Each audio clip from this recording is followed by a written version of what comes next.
In the classic movie, The Devil's Advocate, the talented lawyer Kevin, played by Keanu Reeves, is slowly put into the trap of fame, money, and desire. He wins his cases, but loses what matters most to him, his wife and his family, and in the end becomes a puppet controlled by the devil. At the very end, the devil looks at the camera, smiles, and says, "Vanity, definitely my favorite sin." In fact, every one of us is living inside this movie. As long as you are seriously trying to play the game of life, you will almost certainly face the same problem. At some point, while playing the game starts to play you instead. Because the game of life has one shared feature. You cannot choose not to participate. Take social media as an example. At the beginning, as a creator, you just want to express yourself, to share, to create. But very soon, you start checking the dashboard every day, refreshing numbers, watching data, comparing yourself with other accounts. When traffic is good, you feel extremely happy. When traffic is bad or there is no distribution at all, you feel pain, sadness, and self-doubt. Praise from viewers feels like a warm bath, but one negative comment can keep you awake all night. After doing this for a long time, you start to feel that there is no clear result, and you begin to question what you are even doing and whether this path is worth continuing. Slowly, your emotions, joy, anger, sadness, happiness are tightly controlled by systems carefully designed by the platform. You think you are playing the game, but in reality, you have already become someone controlled by it. Take weight loss as another example. You reach an age where you feel like you should lose some weight. You start measuring your weight and body fat every day, and you care deeply about how others see you. Deep inside, you start to believe, if I become thinner, I will be more worthy of love. So you diet, exercise, and strictly control yourself. But weight is a number that naturally goes up and down. When the number goes down, you feel proud. When it goes back up, you feel sad and blame yourself. One trip, a period of high stress at work, or an illness can easily bring your weight back to where it started. You begin to question whether all your effort was useless. You may even start to doubt your value as a person, blaming yourself for failing to control what seems like the only thing you should be able to control. You fall into a repeated up and down cycle until you become numb, give up, and stay unhappy for a long time. Once again, the game plays you. Now, take career and company life as another example. If you are an entrepreneur, you almost certainly put all your energy into your company. And sooner or later, you will reach a day when you start measuring your self-worth by your company's valuation. In social settings, the first question people often ask is, so what do you do? As if our job, income, and title are the direct measure of our value as a person. At first, the game feels exciting. Later, you realize you must join office politics. No one can truly stay neutral, and the cost of being neutral is often staying invisible forever. So most people choose to keep playing the promotion game, and in the end are controlled by OKRs, KPIs, performance reviews, and company culture systems. Once again, while playing the game, you are played by the system in the end. The conclusion is very simple. In the game of life, you cannot stay outside it. You must participate, and often you must give it all your efforts.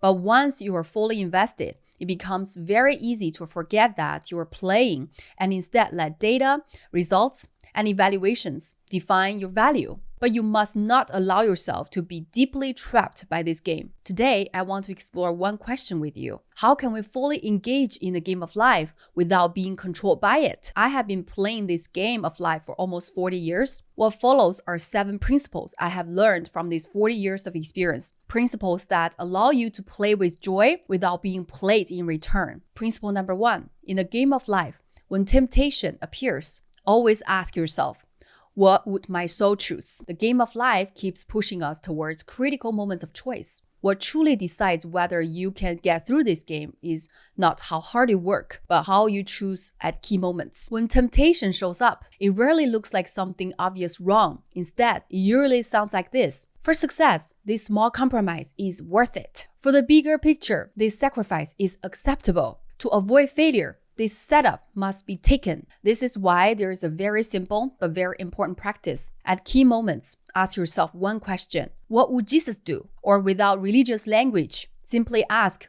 what would my heart choose? Here, heart does not mean your ego, ambition, or fear. your emotions. Heart points to standard of truth, goodness, and integrity. In Bad Blood, the real story is about Elizabeth Holmes and the company she founded, Theranos. Theranos' core technology was not ready. The test results were unreliable.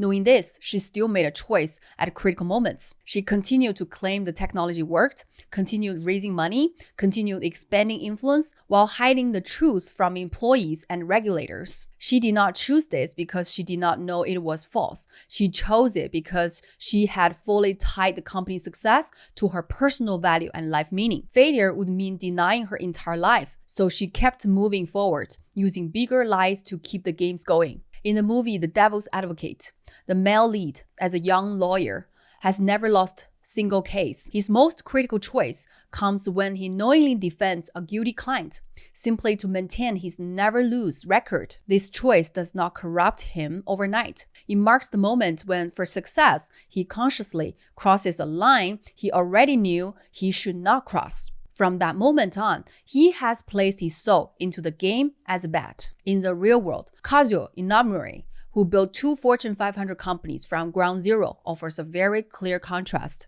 In his book, A Compass to Fulfillment, he repeatedly explains that when making major decisions, he follows the guidance of the heart. This heart does not mean personal preferences, but whether a choice aligns with truth and goodness. When he helped rebuild Japanese airlines, the board faced a very practical choice: leave their existing airline alliance and join a larger one that promised greater immediate benefits. Inamori did not ask which option makes more money. He asked, what would our heart choose? Leaving the old alliance would push losses onto existing partners and erase customers' accumulated mileage. Those were the people who had done nothing wrong. In the end, the board chose to stay with the original alliance and improve profits. This example matters because it shows one key truth. Letting the heart choose at critical moments is not irrational, and it does not mean giving up success. It means refusing to trade your soul for short-term gain. If, at every major crossroads in life,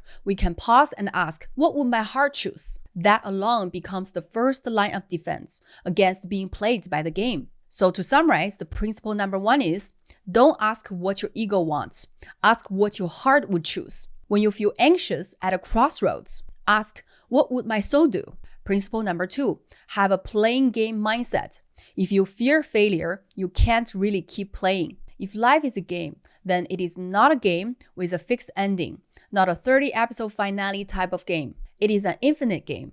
A few months ago, the game Black meets Wukong became very popular. My husband plays it with our child. When you watch children play games, you notice something very interesting. They fight the game monster again and again, die again and again, but they do not feel ashamed or think badly of themselves. Instead, after every failure, they start analyzing, what skills did the monster just use? Which move was fatal? Was my position wrong? Did I attack too early? Then they adjust their strategy and try again. In games, failure is never the end. It is the process of collecting information. Every failure helps you understand the enemy better, so you can find a path that gives you a higher chance of winning next time. But the real world works in the opposite way. From childhood, in school, in families, and in companies, we are trained by systems that say failure is not allowed. Failure means you are not smart enough, not hardworking enough, lacking judgment, or simply not good enough. I once worked with a company where an important promotion standard was called having good judgment. It sounded reasonable, but in practice, it meant you must not make mistakes. If you make mistakes, the company has to pay the price. So, only people who avoid mistakes and choose safe paths are seen as having judgment, and only they get promoted. Looking back now, this logic is actually very harmful. At its core, it suppresses experimentation and it suppresses growth. A system that does not allow mistakes will eventually produce people who are extremely conservative and deeply afraid of failure. Now look at companies that truly understand game logic. For example, Supercell openly encourages failure. They even hold large celebration of failure parties for teams whose projects fail, because in their view, failure means learning.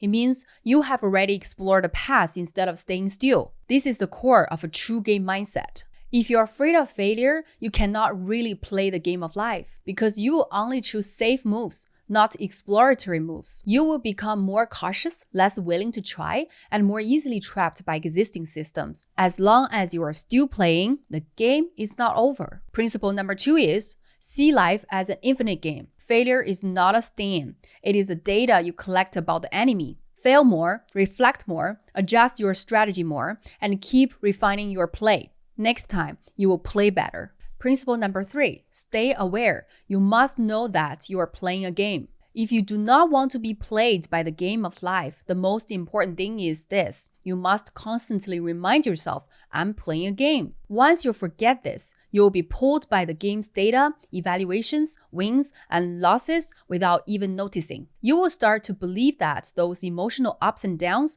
are the real you, instead of reactions created by the game. That is why awareness is the key ability that prevents you from being swallowed by the game. The most direct and effective way to build awareness is daily sitting and meditation. Meditation is not about becoming spiritual, and it's not about turning into a calm person. It's about observing your thoughts and emotions while you are inside the game. For example, when you notice yourself feeling excited because of one like, or your heart racing and emotions spiraling because of one negative comment, meditation gives you one more option. Instead of immediately following the emotion, you pause, breathe, and return to the position of the observer. You begin to see, oh, I'm being pulled by the game mechanism right now. When you repeatedly observe how you are being played by the game in this way, you quietly complete a critical shift from being controlled to starting to loosen the grip. This is why meditation should be a required practice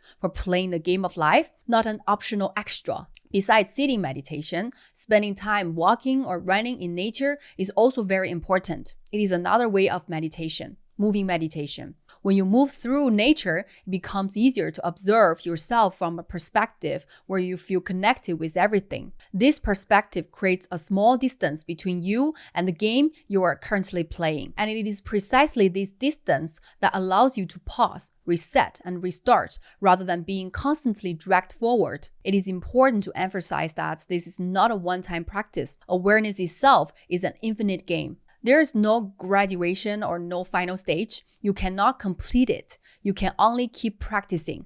Daily meditation and daily awareness are constant reminders. I'm playing the game, but I'm not the game itself. As long as you keep this awareness, you always have the chance to step back from the game instead of being fully controlled by it. To summarize, principle number 3 is practice daily meditation.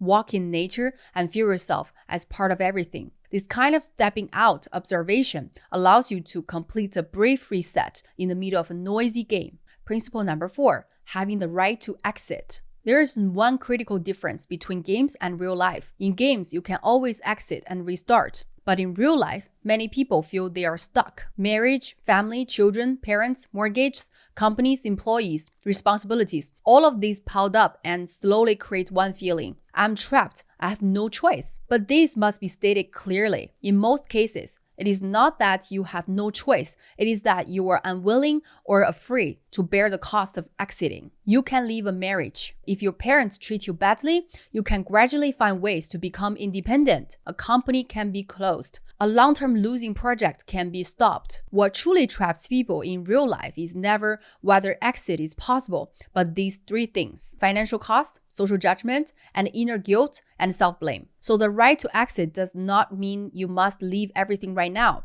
The real value of exit lies in whether you can honestly say this to yourself. I'm staying because I choose to, not because I'm forced. These 2 states are completely different at a psychological level. When you believe you are forced to stay, you slowly become angry, numb, and drained. When you know you are choosing to stay, you still retain agency. Many depressed teenagers are not truly crushed by academic pressure. They are crushed by long-term control from parents, schools, and peers, which slowly forms one belief: I have no choice. Many adults suffering deeply in workplace systems operate the same way. They believe they cannot quit, cannot fail, cannot restart. So they endure on the surface while slowly collapsing inside. When a person truly believes I have no choice, that is a very dangerous state. There is a deeper but extremely important realization here. This world is a single-player game. There's no one else, only you. Other people are NPCs, here to train your character. If you are playing someone else's game, you are just an NPC in their storyline. Ask yourself this question. Are you the protagonist of your life or just background noise for someone else's success? Many people collapse after exiting, not because they truly failed, but because they invested too much energy in other people's opinions, judgment, and expectations. They fear being rejected, looked down upon, or labeled. It feels as if exiting means being sentenced by the entire world. But if you truly understand the idea of a single-player game, you will see this clearly. Other people's voices are just background sound. Other people's judgments are just system notifications. They appear to trigger your storyline, not to decide your ending. Guilt, self-blame, and repeated self-denial consumes the most energy and stop people completely. That is not reflection. That is simply another way the game continues to control you. So what truly needs to be trained is the inner capacity to bear consequences. You must slowly accept one truth. Life is not a game you can only play once. It is an infinite game that can be restarted again and again. When one stage ends, it does not mean you failed. It only means that stage has ended. The most effective way to deal with failure is not endless self-blame, explanation, or self-proof, but this. Start the next game with the experience you have already gained. As long as you are willing to keep playing, you are still in this game. You did not come into this world to win once. You came here to keep upgrading this character that you are playing and the soul that directs this character. To summarize, principle 4 is, this is a single-player game. Other people exist as NPCs to train your character. The best way to resolve failure is to start the next game with experience. No guilt, no self-destruction. Please remember, all the cost of your mistakes have already been paid. If you're still watching now, think about it. What is the one thing you feel you cannot exit right now? Type it in the comments. Just naming it takes away half of its power. Principle number 5, treat life as a growth game, not a result game. Many people are plagued by the game of life not because they don't work hard, but because they treat success and failure as the final judgment of their self-worth. When they fail, they're completely crushed. When they succeed, they become proud and then stop growing. In the end, both success and failures trap them because their attention is always on questions like, am I successful now? Am I worthy? Did I win? Instead of asking a much more fundamental question, did I grow as a person in this round of the game? Kazuo Inamori, the Japanese billionaire, the business sage in the modern world, once said something very close to this idea. My goal in this business is to leave this world with a soul that is more refined than when I entered it. For him, business was never a tool to prove his value. It was a tool to train and polish his soul. As an entrepreneur who founded Kyocera and KDDI from zero, and later led the rescue of Japan Airlines, Inamori did not treat these achievements as proof that he won at life. He saw the entire process as long-term training. The books he later wrote, A Way of Living, The Heart, The Way of Work, A Compass to Fulfillment, are not success manuals. They are more like records of how he played the game of life step by step. These books do not record how great he was. They record how, at each critical moment, he chose not to sacrifice the direction of his heart. This is also why the stories that truly move us are almost never about results, but about character growth. In the movie Forrest Gump, Forrest grows from a child with physical disabilities and limited intelligence into a Vietnam War soldier, a ping-pong diplomat, a shrimp boat captain, and a symbol of long-distance running. His life story looks legendary, but what truly moves us is not the titles, it is the fact that in every stage, he keeps moving forward and keeps changing. In the movie The Pursuit of Happiness, the main character grows from a single father sleeping in public restrooms with his child into a financial professional. What makes this story unforgettable is not that he finally succeeded, but that we witness how a person holds on, adjusts, and continues moving forward in extreme hardship. All of these stories point to the same truth. Growth is the main quest of this game. Once you see every investment in life, whether parenting, fitness, career, or relationships, as a tool for growth rather than a grading system, your relationship with success and failure changes completely. Failure no longer means I'm not good enough. It becomes, what did I learn in this level? Successes no longer mean I finally proved myself. it becomes how far did I travel in this stage? The real key to not being played by the game is this: how you interpret success and failure. If failure destroys you and success stops you, then either outcome will trap you. But if you treat both as growth material rather than value judgment, you keep moving forward. That is why recording and sharing your growth journey is so important. Through recording, you turn success and failure from emotional events into clear growth paths. Through sharing, you not only remind yourself, you also remind others. We're not here to be defined by results. We're here to keep evolving. This is the reason I create this channel. To summarize, principle number 5 is record and share your growth. Turn success and failure into words, and you will see that what once felt like a disaster was simply experience gained on the upgraded path. Principle number 6, enjoying the work itself is the unlimited shield. There's one more very important point that needs to be stated clearly on its own. Enjoy the work itself, even if there are no results. This is the most fundamental and most stable layer of protection among all the ways to avoid being played by the game. That is why it is so important to clearly identify the things that can bring you into a flow state. Flow means that when you are doing something,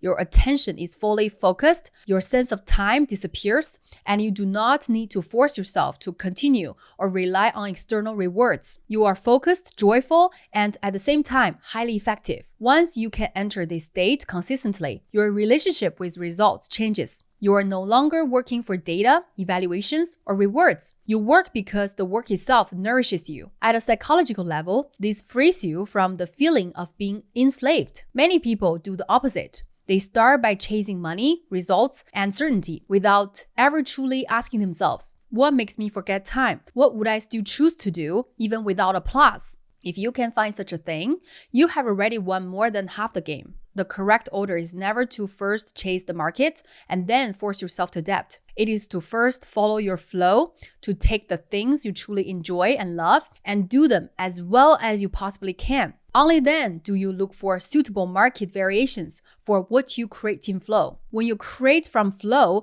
and then amplify through the market, a positive cycle forms. Flow leads to high-quality creation. Creation brings material feedback. Material feedback supports more time and energy returning to flow. And once you truly enjoy the work itself, even if there are no short-term results, you will not collapse, feel anxious, or doubt your life because your time every day is already being well used. This is the ultimate meaning of flow. It prevents you from placing the value of your life entirely on uncontrollable results. It also allows you to keep a space of freedom that cannot be swallowed by systems in any environment. When you can steadily return to this space, the control of external games naturally weakens. To summarize, principle number 6 is this. The essence of flow is completeness in the present moment. When you are fully focused on washing dishes, writing code, or caring for a child, you are not waiting for a reward 5 minutes later. The moment itself is the reward. Principle number 7, choose and play your own game. Let's return to the most fundamental point. You must choose which game you want to play and be the main character of your own game, not be assigned to play someone else's game as an NPC. If you do not become aware of this, it is very easy to be pushing forward from the very beginning. Pushed by your parents' expectations, pushed by social standards, pushed by money, security, and fear. For many people, the first half of life is spent completing a set of default tasks. These tasks usually look reasonable. Study hard, get a decent job, move forward step by step, don't make mistakes, don't fall behind. The problem is not whether these paths are right or wrong.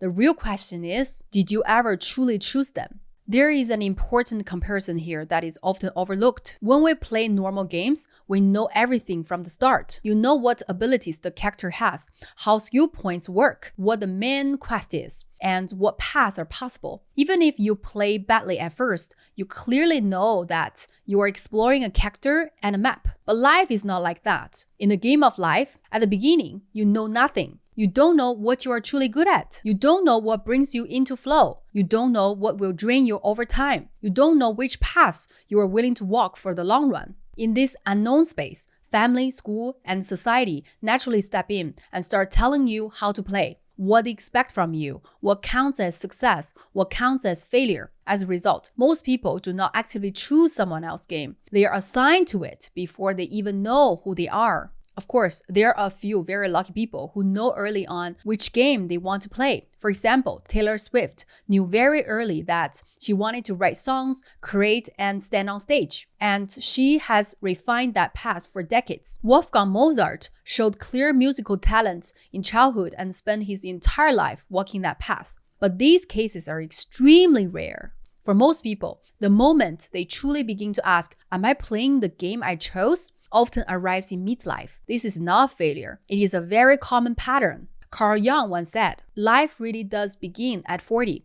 Up until then, you are just doing research. This sentence does not deny the first half of life. It points to a truth. The obedience, trial and error, confusion, and detours of the first half are all part of learning who you are. The problem is that many people spend their entire lives completing default tasks and never stop to ask themselves, is this the game I want to play? When you finally begin to understand who you are, what brings you into flow, what drains you, and what you are willing to pay for over the long term, you will notice something important. All the abilities discussed earlier, not fearing failure, staying aware, having the right to exit, treating life as a growth game, and enjoying the process itself, start to connect naturally into one system. They are no longer separate techniques. They revolve around one core truth. You are playing a game you chose. Once you stand on this main line, the game of life truly shifts from being arranged by systems to being driven by you. This is the real starting point of not being played by the game.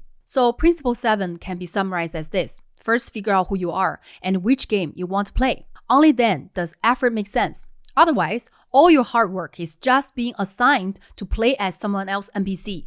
Final words. If something in this video touched you, it is probably not because you are not working hard enough. It is more likely because you have been using all your strengths in the game you did not choose. You cannot avoid participating in the game of life, but you can always choose how to play. When you know this is your game, failure becomes experience. Success stops being a cage, and effort no longer feels like self-destruction. You don't need to win against anyone. You only need to stay awake and keep playing. Because true freedom is not quitting life. It is choosing which game you play and becoming the main character of your own game, instead of being assigned to play as someone else's NPC. My friend, I sincerely wish you this. Play well, play freely, and enjoy the game. But staying awake in a game designed to put you to sleep is a skill. It requires a different kind of training. To help you apply these 7 principles, I've designed a 3-day sovereign player practice inside my Circle community. This is a 72-hour reset to help you identify where the game is currently playing you